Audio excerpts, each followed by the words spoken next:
Welcome. This is a reading of an exegetical and biblical-theological treatment of Genesis chapter 41.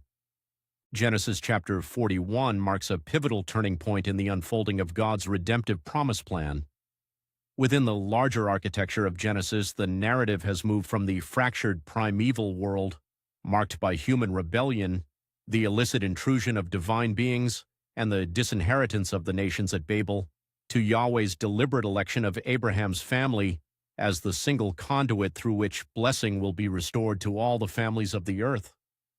After Joseph's betrayal by his brothers and his unjust imprisonment in Egypt, chapter 41 addresses a moment of divine silence and historical tension. In the Hebraic cognitive environment, imperial court narratives function as a battleground between Yahweh's sovereign revelation and pagan claims to cosmic wisdom. Pharaoh, regarded in Egyptian ideology as a divine incarnation and the guarantor of cosmic and earthly order, experiences a profound crisis of authority through two troubling double-coded dreams. Egyptian scribal culture relied on ritualized dream interpretation manuals and priestly diviners, yet these systems prove utterly impotent before Yahweh's predetermined decree. Joseph's dramatic rise from the subterranean prison to the position of Vizier is not merely a story of personal vindication. It is a key event orchestrated by Yahweh to preserve the covenant seed from catastrophic starvation while positioning Abraham's line to serve as a beacon of life to the surrounding Gentile nations. We turn now to the text itself, verses 1 through 4. 2 full years after the chief cupbearer's restoration, Pharaoh dreams that he is standing by the Nile.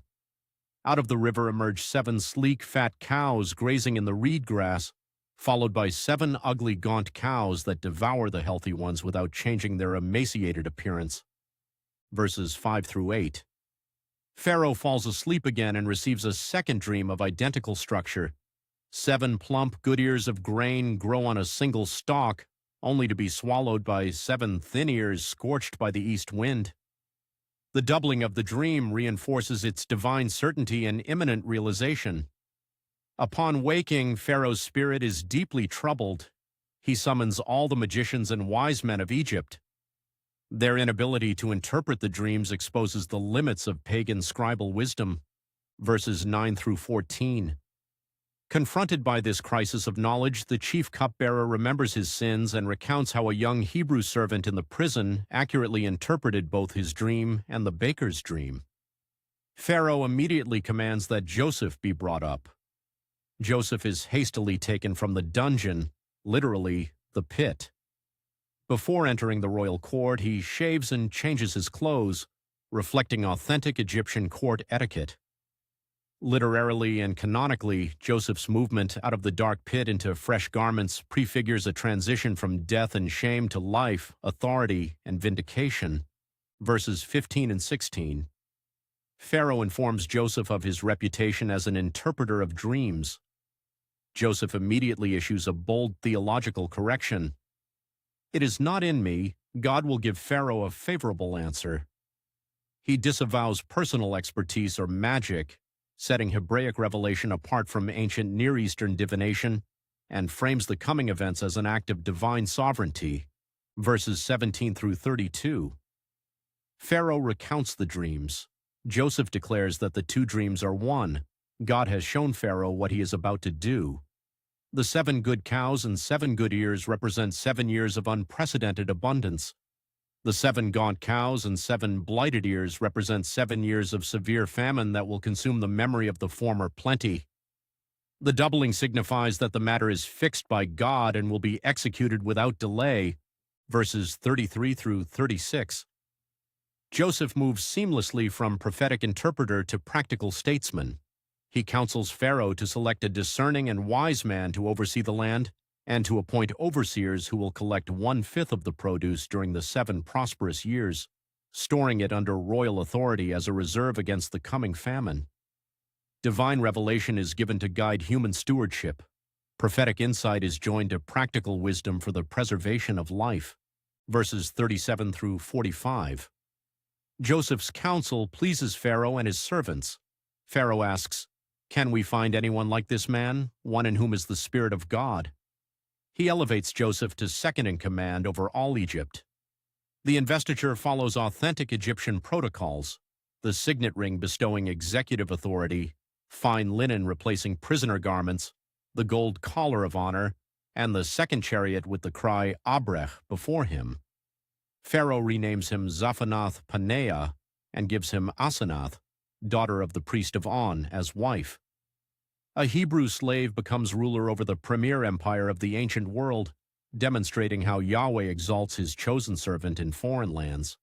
Verses 46 through 52. Joseph enters Pharaoh's service at 30 years of age. During the 7 years of plenty, the land yields abundantly. Joseph gathers grain until it exceeds measure, like the sand of the sea. Before the famine arrives, 2 sons are born. Manasseh, God has made me forget all my hardship and all my father's house, signals psychological and spiritual healing rather than abandonment of the covenant line. Ephraim, God has made me fruitful in the land of my affliction, echoes the creation and Abrahamic mandate to be fruitful and multiply. Verses 53 through 57. The 7 years of plenty end and the 7 years of famine begin, striking not only Egypt but all the lands. When the Egyptians cry out for bread, Pharaoh directs them entirely to Joseph. Go to Joseph, what he says to you, do. Joseph opens the storehouses and sells grain to Egypt and to the surrounding nations. People from all the earth come to buy grain from him. This global dependency positions Joseph as bread giver and life-saver, setting the stage for his estranged covenant family to travel down to Egypt. New Testament writers organically connect these historical realities to their fulfillment in Jesus Christ and the mission of the church. Stephen in Acts chapter 7, verses 9 and 10, notes that the patriarchs, moved by jealousy, sold Joseph into Egypt, but God was with him and rescued him from all his afflictions, granting him favor and wisdom before Pharaoh. The pattern demonstrates that Israel often rejects God's chosen deliverers before recognizing their appointment. Matthew chapter 2, verses 13 through 15 draws a typological parallel between Joseph the dreamer and Joseph the husband of Mary, who receives divine dreams to protect the young Messiah by flight into Egypt, Egypt again serving as a place of temporary preservation for the covenant seed. Hebrews chapter 11, verse 22 highlights Joseph's forward-looking covenant faith. At the end of his life, he spoke of the exodus of the Israelites and gave instructions concerning his bones. Despite holding the highest office in Egypt, he understood that Egypt was not the final land of promise. In John chapter 6, verses 31 through 35, Jesus contrasts the temporary physical bread provided in Egypt and the wilderness with himself as the true eternal bread of life descended from heaven. He fulfills the Joseph archetype on a cosmic scale, offering life to a spiritually starving world. Philippians chapter 2, verses 8 through 11, traces the trajectory from humiliation in the dungeon to supreme exaltation where all must bow, an Old Testament pattern for the humiliation and exaltation of Christ. Theological synthesis. Genesis chapter 41 stands as a compelling demonstration of the unified promise plan of God. Divine providence operates through human suffering and faithfulness. Yahweh prepares his chosen instruments in obscurity before placing them in positions of broad influence. The narrative reinforces the distinction between Hebraic revelation and pagan divination. True knowledge of history belongs exclusively to Yahweh. The presence of the Spirit of God in Joseph enables both interpretation and the administrative wisdom that saves an empire. Crucially, Joseph's elevation preserves the historical continuity of the Abrahamic covenant.